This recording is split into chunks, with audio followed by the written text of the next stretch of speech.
마태복음 27장 62절에서 66절까지 말씀입니다. 마태복음 27장 62절에서 66절 한 절씩 나눠서 읽겠습니다. 그 이튿날은 준비일 다음 날이라 대제사장들과 바리새인들이 함께 빌라도에게 모여 이르되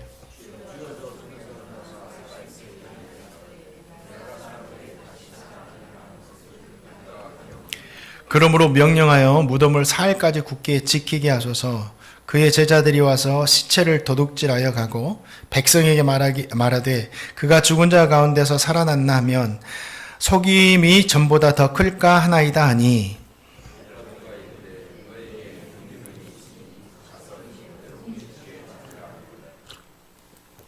함께 읽겠습니다. 그들이 경비병과 함께 가서 돌을 임봉하고 무덤을 굳게 지키니라. 아멘. 예수님의 시신을 빌라도에게서 받아온 아리마대 요셉이 자신을 위해서 마련해둔 새 무덤에 예수님을 안치한 후에 큰 돌을 굴려가지고 무덤문을 완전히 막았습니다. 그때 대제사장들과 바리새인들은 빌라도에게 몰려갔습니다. 예수가 살아있을 때 자신이 죽은 뒤에 3일 만에 다시 살아난다고 말했는데 제자들이 예수의 시체를 훔쳐갈 수 있습니다. 이렇게 될 경우 더 큰 일이 벌어집니다. 그 말에 빌라도는 자신의 경비병들을 내어주면서 무덤을 굳게 지키게 했습니다. 오늘 본문에 기록된 말씀이 그 말씀입니다. 오늘 말씀을 통해서도 저 성도님에게 주신 귀한 은혜, 신앙의 교훈들이 있습니다. 63절 말씀 다 같이 읽겠습니다. 63절입니다. 시작. 주여 저 속이던 자가 살아있을 때 말하되 내가 사흘 후에 대제사장들과 바리새인들은 예수님을 뭐라고 말하죠? 속이던 자, 속이던 자. 거짓말쟁이, 사기꾼. 예수님을 이렇게 이야기하고 있어요. 왜 그들은 예수님을 사기꾼이고 거짓말장이라고 했나요? 예수님께서 하시는 말씀을 믿지 않았기 때문이에요. 예수님께서 자신을 하나님의 아들이다 라고 말씀하셨는데 그걸 믿지 않았어요. 자신의 목숨을 많은 사람의 대성물로 주기 위해 왔다 하신 말씀도 믿지 않았습니다. 그리고 예수님께서 3일 만에 부활하실 것이라는 이 부활에 대한 말씀도 믿지 않았어요. 그리고 예수님께서 기적과 이적을 일으키실 때도 눈으로 직접 보면서도 이것은 귀신의 힘을 빌어서 한 거야 라고 하면서 그것을 믿지 않았어요. 그들은 예수님께서 살아계실 때 하신 모든 말씀과 행하신 모든 일들, 모든 것을 믿지 않았습니다. 그래서 예수님 뭐라고 그래요? 속이던 자, 사기꾼, 거짓말장이라고 이렇게 이야기한 거예요. 저와 성도님이 예수님을 구주로 이미 믿기 때문에 예수님에게 어떻게 거짓말장이 사기꾼이라고 이렇게 말할 수 있을까 생각할 수 있지만 이러한 생각은 이상한 것이 아니에요. 대제사장들과 바리새인들 뿐만 아니라 믿음 없이 살아가는 사람들이 가지고 있는 일반적인 생각이에요. 예수를 믿지 않는 것은. 사람들은요, 하나님의 천지창조 믿지 않습니다. 허구라고 이야기하죠. 그리고 비과학적이다 하면서 과학적이라고 진화론을 믿습니다. 근데 엄밀히 말하면 진화론도 과학적인 게 아니에요. 홍해바다가 갈라진 사건도 믿지 않아요. 어떻게 이런 일이 일어날 수 있어? 미디안과 싸울 때 태양이 멈춰선 사건도 믿지 않고 예수님께서 하나님의 아들이시고 동정녀의 몸에서 태어나셨다, 처녀의 몸에서 태어나셨다라는 것도 믿지 않아요. 예수님께서 일으키신 놀라운 기적과 치유의 이야기도 믿지 않아요. 사람이 어떻게 말씀 한 몸으로 창조되는가? 어떻게 사람이 무리를 걸을 수 있어? 어떻게 오병이어로 수많은 사람을 먹일 수 있고 어떻게 기도 한 번으로 문둥병자가 치유돼. 지금 한번 해봐. 그럼 우리가 믿을게. 십자가에 죽은 예수가 어떻게 다시 살아나지? 이 모든 성경 이야기는 도저히 인간의 이성으로 이해할 수 없는 거다 하면서 믿지 않아요. 그렇죠. 이 모든 것은 어떻게 인간의 이성으로 이해가 돼요? 이해되지 않는 거예요. 그래서 그들은 믿지 않습니다. 모두 거짓말 같고 동화와 같고 그리스 로마 신화와 같은 이야기들이죠. 그래서 사람들은요, 대제사장들과 바리새인들처럼 지금도 예수님의 이야기를 믿지 않는 거예요. 그런데 우리 성도님들은 예수님의 이야기가 어떻게 들리세요? 성경에 기록된 예수님 이야기가 어떻게 들리세요? 속이는 이야기로 들립니까? 저에게는요, 이 예수님의 모든 말씀은 속이는 말이 아니라 참말로 들려요. 진리로 들립니다. 거짓이 하나도 없는 100%의 진실로 들려요. 그리고 예수님이 하신 모든 말씀에 믿어주고요. 예수님이 하신 행적이 모든 것들이 믿어져요. 천지를 말씀으로 창조하신 이야기도 저는 믿어져요. 주님이 일으키신 모든 기적들도, 우리의 일을 위해서 십자가에 죽으시고 부활하신 것도, 앞으로 재림주로 다시 오시는 그 약속도, 천국과 지옥도 저는 의심 없이 100%다 믿어져요. 저에게는 예수님이 속이는 자가 아닙니다. 진리 그 자체이세요. 그런데 제가요, 예수님의 모든 말씀을 믿고 예수님을 믿고 싶다고 해서 믿을 수 있었던 것이 아니에요. 저는 원래 예수님을 제 이성으로는 믿을 수 있는 사람이 아니에요. 어떻게 제 이성으로 그 크신 하나님을 다 이해하고 믿을 수 있겠어요? 못 믿죠. 그래서 사도 바울이 뭐라고 합니까? 믿음에 대해서 선물이다, 선물.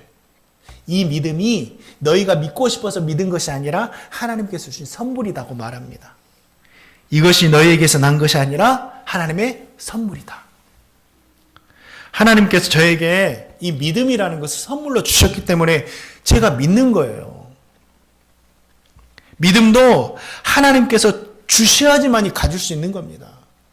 저는 그런 간증도 들었어요. 예수님을 믿고 싶은데 믿어지지가 않는다라는 거예요. 나 진짜 믿고 싶은데 믿어지지가 않는다라는 겁니다. 그런 사람도 있어요. 사랑하는 성도님들, 저는 그런데 우리 성도님들은 예수님께서 하신 모든 말씀 믿어지시나요? 믿어지신다면 큰 은혜를 받은 거예요. 하나님으로부터 선물로 믿음을 받은 거예요. 이게 은혜입니다. 다른 걸 받은 것이 은혜가 아니라 믿음을 선물로 받은 것이, 예수님의 믿어지는 것이 은혜예요. 그런데 교회를 다 다닌다고 해서 이 모든 믿음을 갖는 것이 아니에요. 어느 정도는 믿어지는데 어느 부분은 믿어지지 않는다라는 분들도 계셔요. 어떤 청년은 그렇게 찬양팀에서 열심히 봉사하는데 내가 하나님의 말씀은 천지창조도 믿고 다 믿는데 동정녀 탄생은 믿어지지 않는데요. 우리 성도님들 어떠세요? 100% 믿음이 있습니까? 그렇다면 진짜 혹시라도 조금이라도 믿어지지 않는다면 우리는 어떻게 해야 될까요? 믿음 달라고 기도해야 돼요. 내가 믿겠나이다. 나의 믿음을 없음을 불쌍히 여겨주십시오라고 기도해야 돼요. 왜요? 구하면 주시겠다고 하셨잖아요. 내가 주님 믿고 싶다고 기도하는데 주님께서 안 주실 분이 아니에요. 사랑하는 성도님들, 정말 진심으로 구하면 우리 주님께서 주실 줄 믿습니다. 그래서 저와 같이, 저도 정말 본받을 만한 믿음은 하지만 그래도 주님께 대한 믿음은 100% 확실합니다. 저와 같이 주님께서 믿음을 선물로 주셔서 100% 주님의 말씀이 믿어지시는 저가 되고 성도님이 되시기를 주님의 이름으로 축원드립니다. 63절 말씀을 보면 대제사장과 바리새인들이 주님을 찾아가서 뭐라고 합니까? 주여라고 합니다. 주여. 누가 주님인가? 이 주여라는 말은 퀴리에라는 퀴리에. 우리가 예수님을 나의 주인으로 주인님 고백하듯이 똑같은 말이에요. 퀴리에, 주인님. 이 말을 단순히 뜻으로만 본다면 이 종교 지도자들은 빌라도를 자신의 주인으로 고백한 거예요. 주인님. 그럼 뭐예요? 우리는 빌라도 당신을 섬기는 종입니다 라고 인정한 거예요. 그런데 그들은 예수님에 대해서 뭐라고 해요? 주여가 아니라 속이는 자. 이게 불행이에요. 이게 불행이에요. 그들은 예수님을 주여라고 고백하지 않았어요. 그들의 주인은 권력을 가진 빌라도였습니다. 누가 주인인가? 우리 성도님의 주인은 누구세요? 이 누가 주인인가라는 이 주제는 에덴 동산에서부터 시작되었어요. 계속 싸워옵니다. 누가 주인인가를 놓고. 내가 주인인가? 하나님이 주인이신가? 아담과 하와가 선악과를 따먹은 것도 하나님이 주인이 아니라 내가 주인 되기 위해서 따먹은 거예요. 누가 주인인가? 그러나 나는 주인이 될 수 없어요. 피조물이기 때문에. 오직 창조주 하나님만이 우리의 주인 되시는 줄 믿습니다. 그 하나님을 우리의 주인으로 고백해야 돼요. 우리의 주인은 이 세상 어떤 사람도 아니고 내 자신도 아니고 하나님이시다. 또 주님은 사람이 하나님과 물질을 겸하여서 섬길 수 없다라고 하셨어요. 사람이 물질을 섬긴다는 것은 물질의 종, 노예가 돼서 산다라는 거예요. 모든 것을 가능하게 해줄 것 같은 이 물질을 주인 삼아서 살아간다는 거죠. 물질이 하나님처럼 보이니까, 생각되니까. 이 물질만 있으면 내가 못할 게 없을 것 같으니까. 그래서 물질을 섬기는 거예요. 그러나 우리의 주인은 물질이 아닙니다. 가만히 생각해 보면 물질은 우리에게 모든 것을 주지 못해요. 대표적으로 영생을 주지 못합니다. 아무리 물질을 많이 가지고 있어도 100년, 200년 사는 사람 있나요? 100년은 사시는 분 많이 있더라고요. 그 이상 200년, 300년 영원히 사는 사람 있나요? 없어요. 물질의 한계가 있습니다. 사랑하는 성도님들, 물질도 나의 주인이 아니에요. 우리의 주인은 물질을 창조하시고 주관하시는 하나님이시다. 이 세상 누구도, 이 세상 어떤 것도 저와 성도님의 주인이 될 수 없습니다. 오직 하나님만이 저와 성도님의 주인 되신 줄 믿습니다. 바라기는 저와 성도님은 다시 한번 말씀드립니다. 이 세상 어떤 것도, 이 세상 어떤 사람도 주인으로 삼지 마시고 오직 하나님만을 주인으로 삼고 사랑하는 복된 성도님 되시기를 주님의 이름으로 축원드립니다. 종교 지도자들이 예수님을 십자가에 못 박은 이유들이 많죠. 그 이유 중 하나도 주님을 자신들의 주인으로 인정하지 않았기 때문이죠. 주님께서 이 땅에 오셔서 뭐라고 그러셨어요? 인자는 안식일의 주인이다. 내가 하나님이라는 거죠. 또 성전의 주인 된 분이 누구세요? 우리 주님이셨어요. 그러나 그들은 그 사실을 인정하지 않습니다. 당시 겉으로는 이 종교 지도자들이 성전이 하나님의 것이다라고, 하나님의 주인이 된다라고 말하지만 속으로는 실제적인 주인은 대제사장들 자신들이었어요. 성전을 하나님의 말씀과는 상관없이, 왜? 자기들 마음대로 운영했기 때문에.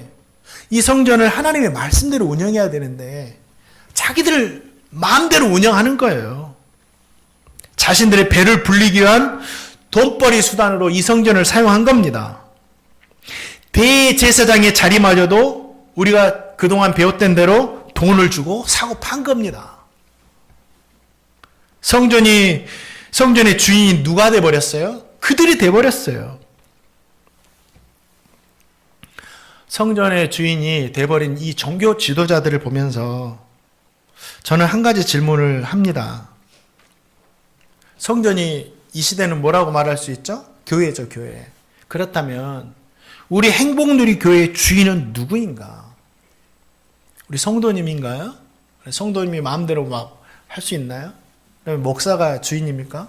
목사의 마음대로 목사가 말하는 거는 다 하나님 말씀이에요. 이렇게 해야 됩니까? 아니에요. 성전의 주인은 성도님도 아니고 목사도 아니에요. 성전의 주인 누구세요? 하나님이시다. 이 말씀을 준비하면서 이런 글을 봤어요. 목사가 주인인 교회와 주님이 주인된 교회라는 의미 있는 글입니다. 그래서 많은 이야기들 했는데 그 중에서 몇 가지만 우리 성도님들과 나누기를 원합니다.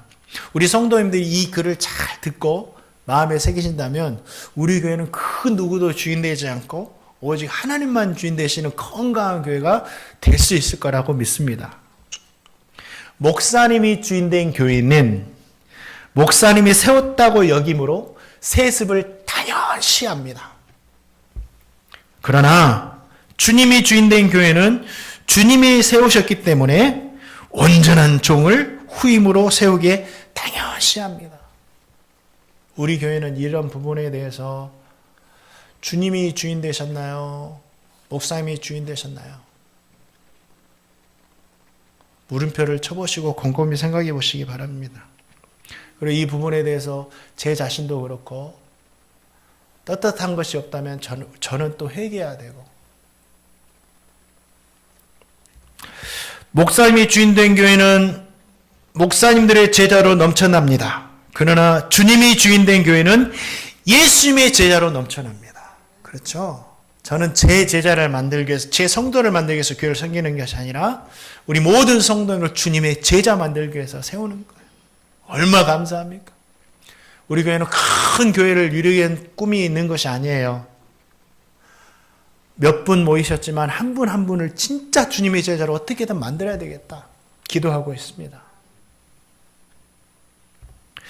목사님이 주인된 교회는 성경에 기록된 하나님 말씀보다 목사님 말씀이 더 영향력이 있습니다.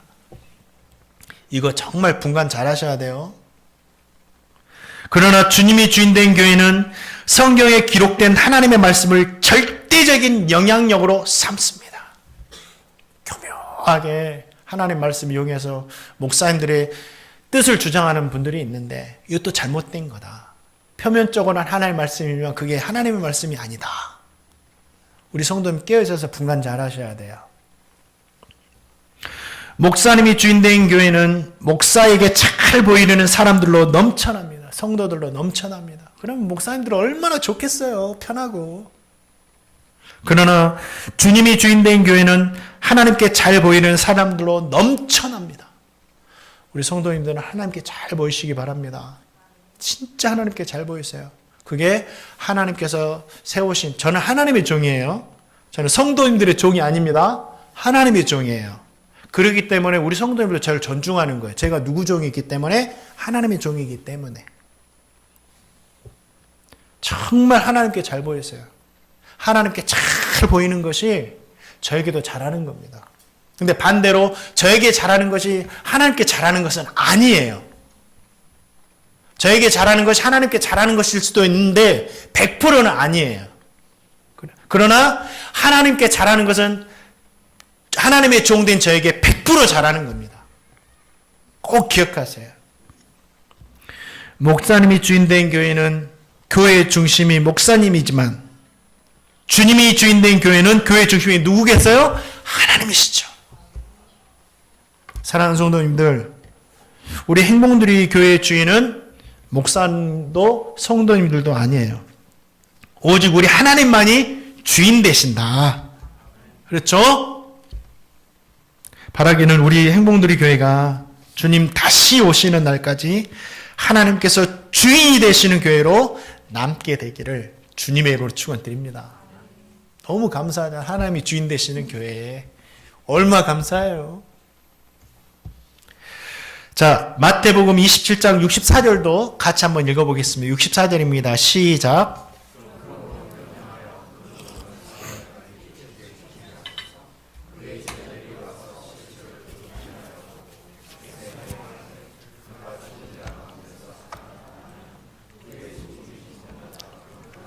아멘. 이 대제사장들과 바리새인들은요, 예수님께서 살아계실 때 내가 사흘 후에 살아나리라 하셨던 주님의 말씀을 기억했어요. 야, 대단하죠. 제자들도 기억하지 못하고 다 도망쳤는데 이들은 기억했어요. 그런데 그들은 부활에 대한 주님의 말씀을 기억했다 하더라도 믿지를 않았어요. 우리가 하나님의 말씀을 기억하는 것도 중요하지만 믿음으로 받아들이는 것이 더 중요합니다. 그래서 어떻게 합니까? 제자들이 와서 예수님의 시체를 훔쳐갈 것이다. 그리고 예수님이 살아났다라고 거짓 소문을 퍼뜨릴 것이다. 이렇게 생각한 거예요. 그리고 빌라도를 찾아가서 자신들의 생각을 다 이야기하고 경비병을 세워가지고 무덤을 지키게 했습니다. 오늘 말씀 읽어보세요. 종교 지도자들은요, 예수님의 부활을 원치 않았습니다. 진심으로 예수님의 부활이 거짓이기를 바랬어요. 예수님 십자가에 죽으셨는데 계속 죽어 계세요. 살아나면 안 돼요. 예수님이 계속 죽어 있기를 바랐던 사람이 누구예요? 종교 지도자들입니다. 얼마나 슬퍼요. 경비병들이 밤새도록 무덤을 굳게 지켰음에도 임봉했던 무덤이 열리지 않고 예수님의 시체가 사라지는 일이 일어났어요. 철저히 무덤을 지켰는데 예수님 시체가 사라졌어요. 누가 그랬는데 무덤도 다 무덤 문도 열려 있고. 이건 뭐예요? 부활 아니고서는 이게 설명되지 않는 일이에요. 어떻게 밤새도록 철저히 경비병을 통해 임봉하고 지켰는데 예수님의 시신이 그냥 소리 소문도 없이 사라질 수가 있어요. 누구도 온 것도 없는데. 이건 부활했다는 확실한 증거죠. 그런데 이 종교 지도자들이 그 사실을 알고 나서 어떻게 해요? 아, 예수님 진짜 부활하셨나 보다. 우리가 틀렸나 보다. 이렇게 회개했으면 좋은데 어떻게 합니까? 진짜 그들은 예수님이 살아나기를 원하지 않아가지고 거짓말로 만들어버립니다. 무덤을 지키던 그 경비병들을 돈을 많이 주고 매수를 합니다. 그래서 너희들이 잠깐 지키다가 졸 때 제자들이 와서 훔쳐갔다고 말해라. 이렇게 이야기하는 거예요. 그들은 진짜 주님이 살아나기를 원하지 않았고 계속해서 죽어있기를 원했던 거죠. 종교 지도자들이 왜 이렇게까지 한지 아세요? 왜 그들은 예수님의 부활을 바라지 않은지 아세요? 부활로밖에 설명할 수 없는 이야기, 왜 거짓으로 만들어버렸습니까? 그들에게는 예수님의 부활보다 더 소중한 것이 있었고, 그들에게는 정말 지켜야 할 엄청난 것들이 있었기 때문에 예수님 부활하시면 다 뺏기거든요. 그래서 예수님의 부활을 막은 거예요. 그것이 뭐예요? 자신들이 가지고 있는 권력, 명예, 물질. 이것만 있으면 예수님 없이도 지금 편하게 살거든요. 예수님 필요 없어요. 나의 권력과 물질과 명예와 이 모든 것들이 있는데 예수님 없이도 살거든요. 차라리 예수님 오시면 더 귀찮을 것 같아요. 그들은 이것을 지키기 위해서 예수님을 부인한 거예요. 부활을 막은 거예요. 예수님의 부활은요, 하나님이 아들 되신다, 메시아 되신다라는 확실한 증거입니다. 그런데 예수님이 하나님의 아들로 밝혀질 경우 부활해가지고 예수님을 이단의 괴수로 몰고 하나님의 인을 모독한 신성 모독자로 몰고 정치범으로 몰아가지고 자신들의 권위와 명예를 지키기 위해서 그렇게 했는데 예수님이 십자가에 이렇게 죽었다고 생각해 보세요. 그럼 어떻게 되겠어요? 그 책임에서 자유로울 수 없습니다. 예수님을 알아보지도 못하는, 메시아를 알아보지도 못하는 종교 지도자들 필요 없다라는 거죠.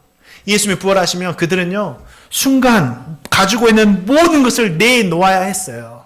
다 잃어버리는 거예요. 또 대제사장들은요, 성전을 통해서 막대한 이 돈을 벌어들이잖아요. 얼마나 그 짓을 심하게 했으면 주님이 뭐라고 하세요? 성전을 보고 강도의 소굴이다. 강도의 소굴이다고.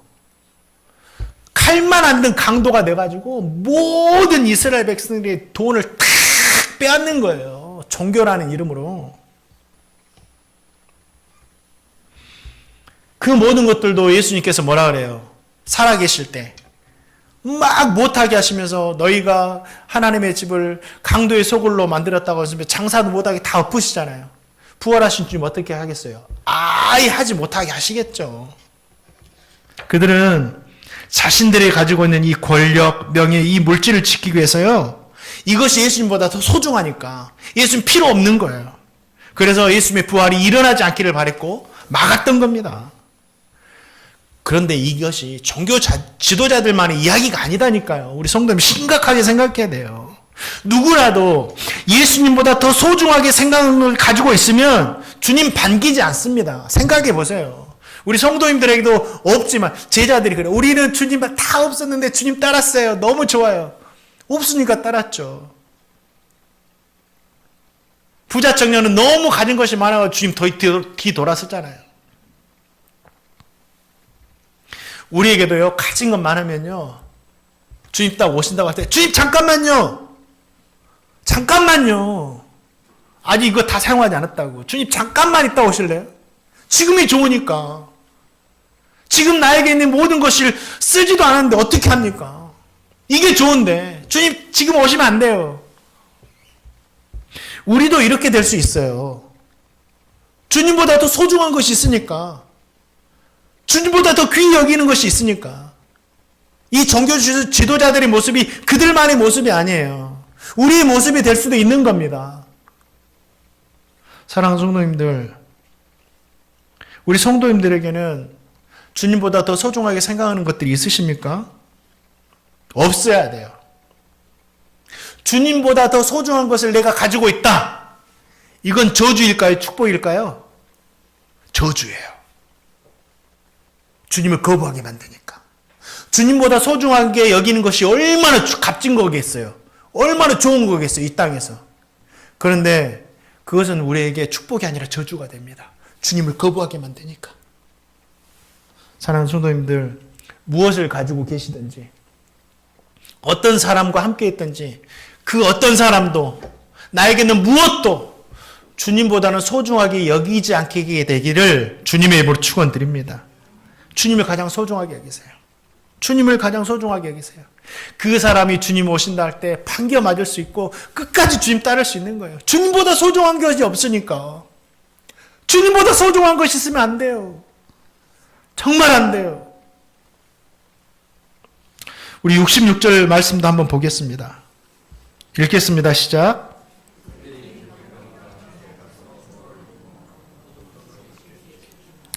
이 종교 지도자들의 이야기를 들은 빌라도는요, 자신의 경비병을 내어주죠. 그리고 65절에서 이제 너희에게 경비병이 있으니 가서 힘써 지키라 말합니다. 65절 말씀 보면 종교 지도자들이 가지고 있는 경비병 너희에게 있으니 이렇게 말한 건데, 원어로 보면 뭐냐면 경비병은 그들에게 군사는 없어요. 종교 지도자들에게. 그러니까 빌라도가 내어준 겁니다. 명령하면서 내가 이제 내어줄 테니까 이제 너에게 경비병이 있으니까 가서 그들과 함께 힘써 지키라고 내어준 거예요. 자신의 것을. 그리고 무덤을 닫고 돌로 인을 봉하고 무덤을 굳게 지킵니다. 이 무덤을 인봉하는 건 어떤 건지 아세요? 우리 대한민국은 땅을 이렇게 파가지고 매장을 하죠. 화장을 하거나. 근데 이스라엘은 굴을 파가지고 거기에 시신을 안치시킵니다. 그리고 시신을 안치시키는 후에는 큰 돌을 굴려가지고 무덤문을 막아요. 그리고 인을 봉하는 건 어떤 거냐면 그 무덤에 있는 큰 돌마저도 움직이지 못하도록 밧줄로 그 돌을 단단하게 결박합니다. 무덤과 연결해가지고. 그리고 나서 밀랍이나 진흙을 이어가지고 가운데에 있는 밧줄이나 묶여진 그 밧줄에 바릅니다. 나중에 그리고 도장을 딱 찍어요. 누구도 손대지 못하도록. 누가 좀이라도 손대면 다 발각되니까. 그렇게 지킨 거예요. 경비병도 세워가지고. 이제는 예수님의 무덤은요, 누구도 접근할 수 없고, 누구도 열 수 없고, 설령 죽었던 사람이 일어나 나오려고 해도 나올 수 없는 상태가 된 거예요. 이것을 종교 지도자들이 의견 냈지만, 주도적으로 한 사람 누구죠? 빌라도죠. 빌라도가 또 등장을 하네요. 저는 여기서 참 참 중요한 신앙의 교훈을 한 가지를 발견했어요. 뭔지 아세요? 함께하는 사람이 중요하다는, 함께하는 사람이. 빌라도는요, 종교 지도자들의 요청에 의해서 자기는 하기 싫었는데 예수님을 십자가에 못 박도록 내어주었습니다. 이제 경계병까지 세워가지고 내어주면서 예수님의 무덤을 지키게 하고 완전히 예수님의 부활을 막아버리는 거예요. 이런 악한 일을 끝까지 쓰임 받는다니까, 이 빌라도가. 본디오 빌라도의 권한을 받아서 예수님에게 권한을 준 사람으로 계속해서 우리에게 기억되잖아요. 왜 그렇게 됐나? 빌라도를 보면서 진짜 옆에 있는 사람이 중요하다 깨닫습니다. 예수님을 십자가에 못 박는 사람과 함께하면 나도 십자가에 못 박는 사람이 되는 거예요. 예수님보다 권력, 명예, 물질을 더 소중하게 여기는 사람과 함께하면요, 나도 그렇게 되는 겁니다. 종교 지도자들이 빌라도에게 처음부터 예수님이 하나님의 아들이다 말했다면 빌라도가 십자가에 못 박도록 내어줬을까요? 예수님 진짜 부활하셨다 라고 말했으면 경계병을 보내가고 지켰을까요? 아니죠. 누구와 함께하는가가 중요한 거예요. 우리 성도들도 마찬가지입니다. 그 권력자도 그들과 함께하니까 똑같은 사람이 되는데 우리 성도님들 누구와 함께 하실래요? 자기 십자가를 지고 날마다 주님을 쫓아가는 그런 성도와 함께 하세요. 복음을 가지고 하루하루 전도하며 살아가는 우리 성도님들과 함께 하세요. 누구보다 예수님을 사랑하는 성도들과 함께 하시기 바랍니다. 기도하고 감사하고 기뻐하는 성도들과 함께 하셔야 돼요. 그래야지 내가 그런 사람이 될 수 있어요. 그래서 우리 모두도 그런 사람들과 함께해서 우리도 십자가 지고 주님을 가장 사랑하고 복음 전하고 기도하고 감사하고 기뻐하며 살아가는 복된 성도님 다 되시기를 주님의 이름으로 축원드립니다. 마지막으로 우리 마태복음 24장 35절 말씀 같이 한번 읽어보겠습니다. 마태복음 24장 35절 말씀입니다. 시작. 아멘. 우리는 이 말씀을 믿어야 됩니다. 예수님의 부활을 믿지 않는 이 종교 지도자들이 제자들이 예수님의 시신을 훔쳐가는 것을 막기 위해서 빌라도에게 도움을 받아가지고 예수님의 무덤을 임봉하고 경계병을 세워가지고 굳게 지키죠. 그런데 그 모든 노력에도 불구하고 예수님 어떻게 되셨어요? 부활하셨어요. 28장 보니까. 아무리 사람이 큰 권세를 가지고 있고 힘이 있고 물질이 있다고 해도 절대로 하나님 이길 수 없고 절대로 하나님의 뜻을 막을 수 없다. 왜요? 하나님의 말씀과 뜻은 분명히 한 말씀도 땅에 떨어지지 않고 이루어지기 때문이다라는 거예요. 그렇다고 한다면 저와 성도님 어떻게 해야 돼요? 하나님의 뜻 앞에서 거부하고 반대하는 삶을 살면 안 돼요. 오직 우리가 해야 할 것은 한 가지입니다.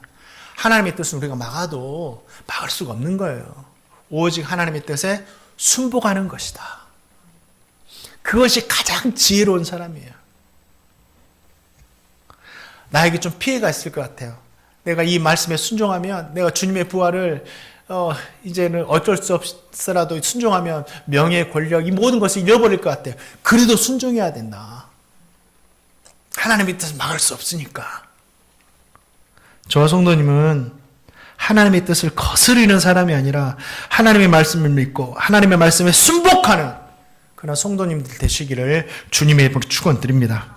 말씀을 맺습니다. 우리가 선물로 뭘 받았다고요? 믿음을 선물로 받았습니다. 얼마나 감사합니까? 이 믿음을 귀히 여기며 감사하며 살아가시기를 주님의 이름으로 축원드립니다. 이 땅에 어떤 것도 어떤 사람도 주인으로 섬기지 마시고 오직 하나님만 주인으로 섬기며 살아가시기를 다시 한번 주님의 이름으로 축원드립니다. 우리 성도님들 결단하세요.